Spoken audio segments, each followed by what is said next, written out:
tadi sudah kita lakukan simulasi siklus inquiry kolaboratif untuk menciptakan pembelajaran yang selaras dan memuliakan dari awal sampai akhir. Kita sudah ketemu masalahnya, sudah ketemu solusinya, sekarang kita persiapkan langkah kerjanya dalam bentuk RPP atau modul ajarnya Bapak Ibu. Jadi sekarang kita mulai belajar nih di dalam pembelajaran mendalam ini, modul ajarnya seperti apa sih? Kita sekilas saja Bapak Ibu ya, tapi kita harus perkenalkan. Nih, yang pertama, langkah yang harus ada di modul ajar ini adalah, sebentar Bapak Ibu. Ini kurang lebih yang sudah dikasih tahu sama fasil kami kemarin. Agak sedikit ke atas Ibu aja.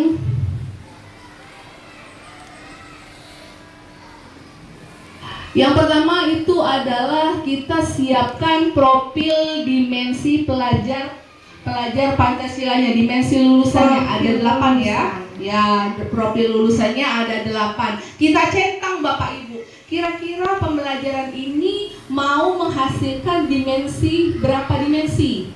Kalau mau menghasilkan 3 dimensi, kita centang di mana saja dimensi yang mau kita tuju. Oke, Bapak Ibu. Kemudian yang pertama yang jelas ada identitasnya dulu ya Bapak Ibu. Identitas mata pelajaran, kemudian sekolahnya, tahun ajar, alokasi pertemuannya.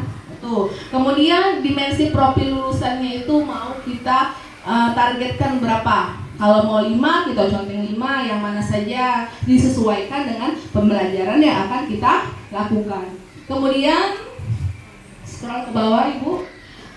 Peserta didiknya, target peserta didik dan jumlah peserta didik. Setelah itu model pembelajaran yang mau kita gunakan kurang lebih sama Bapak Ibu, kurang lebih sama dengan modul sebelumnya, hanya itu tadi dimensi profil lulusannya itu saja yang lebih ditegaskan.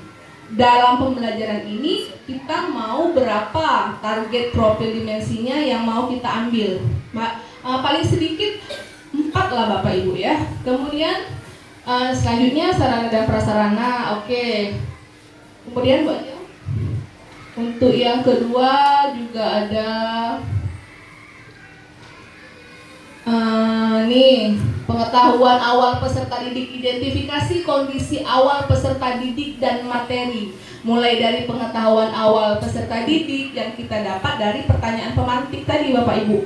Oke, kemudian ada keterampilan dasarnya, kemudian kesulitannya, dan yang kemudian lagi gaya belajarnya. Gaya belajar peserta didik itu seperti apa? Jadi kita bisa menyesuaikan dengan gaya belajar mereka. Jadi kita sesuaikan pembelajaran yang akan kita mulai dengan gaya belajar peserta didik. Oke Bapak Ibu, sehingga TP kita, tujuan pembelajaran kita akan tercapai. Kemudian materi ajarnya. Setelah itu jangan lupa Bapak Ibu, tujuan pembelajaran dan capaian pembelajarannya juga harus jelas dan terukur seperti yang sudah diajarkan oleh Ibu Kepala Sekolah kita. Antara tujuan pembelajaran dan LKPD itu harus sinkron, harus kawin, dan harus terukur. Kemudian indikatornya, indikator pencapaian tujuan pembelajarannya juga ada.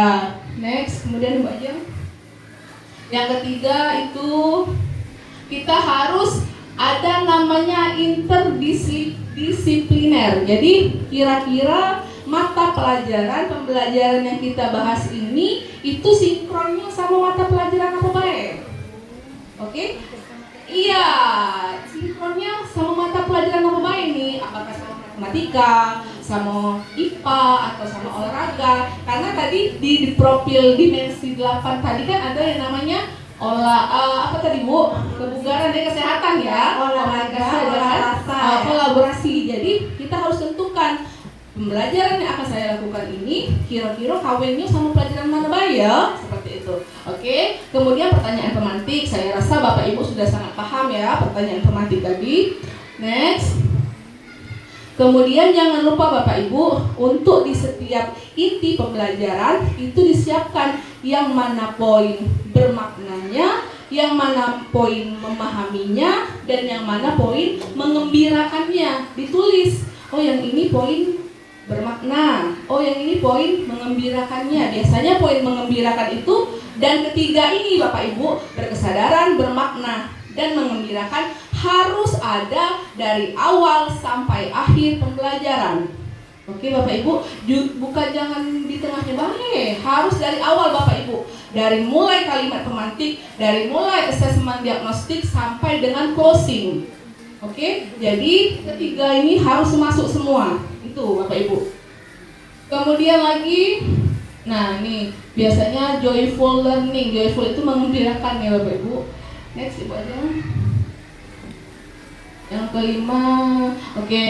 Yang kelima, oh seperti itulah, kira-kira seperti itu regulasinya Bapak Ibu ya, berturut-turut seperti itu. Harus ada dimensi, kemudian tujuan pembelajaran, interdisipliner, kemudian lagi pembelajaran yang bermakna, berkesan, mengembirakan itu harus ada dan harus ditulis di bagian mana-mananya saja. Oke, yang kemudian itu assessment.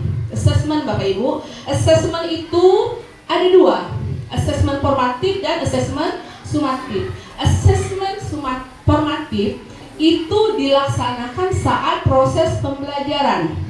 Oke, misal nih kita lagi berdiskusi, kita bagi anak-anak dalam kelompok, kemudian kita siapkan rubrik untuk diri kita sendiri. Kita siapkan tolak ukurnya apa, kemudian kita keliling. Nih, saat mereka berdiskusi seperti ini, kita keliling. Oh, anak ini aktif, centang. Oh, anak ini kurang aktif, centang. Itu namanya asesmen formatif Bapak Ibu. Terjadi saat proses pembelajaran, tidak mesti tertulis. Boleh tanya jawab, boleh maling-maling cak tadi, boleh. Itu namanya asesmen formatif. Ada lagi yang namanya asesmen sumatif. Ingat ya Bapak Ibu, asesmen sumatif ini terjadi saat akhir pembelajaran.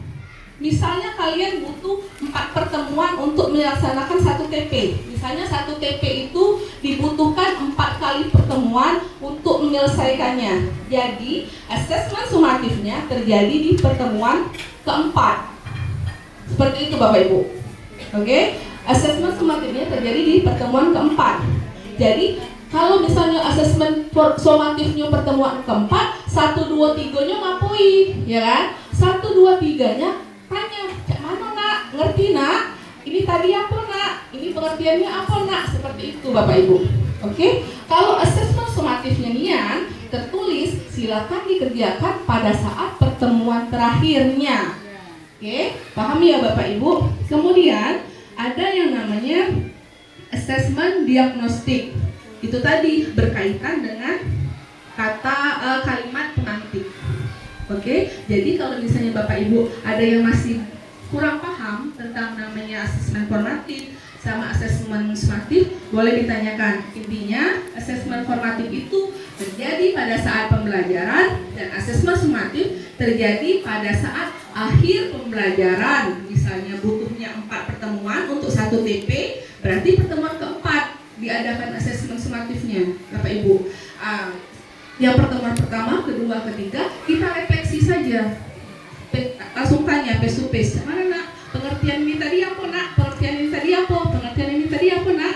Nah, untuk asesmen sumatifnya silakan dilakukan begitu pertemuan terakhirnya. Kalau misalnya memang membutuhkan cuma 1 kali pertemuan, silakan pada saat akhir pertemuan itu.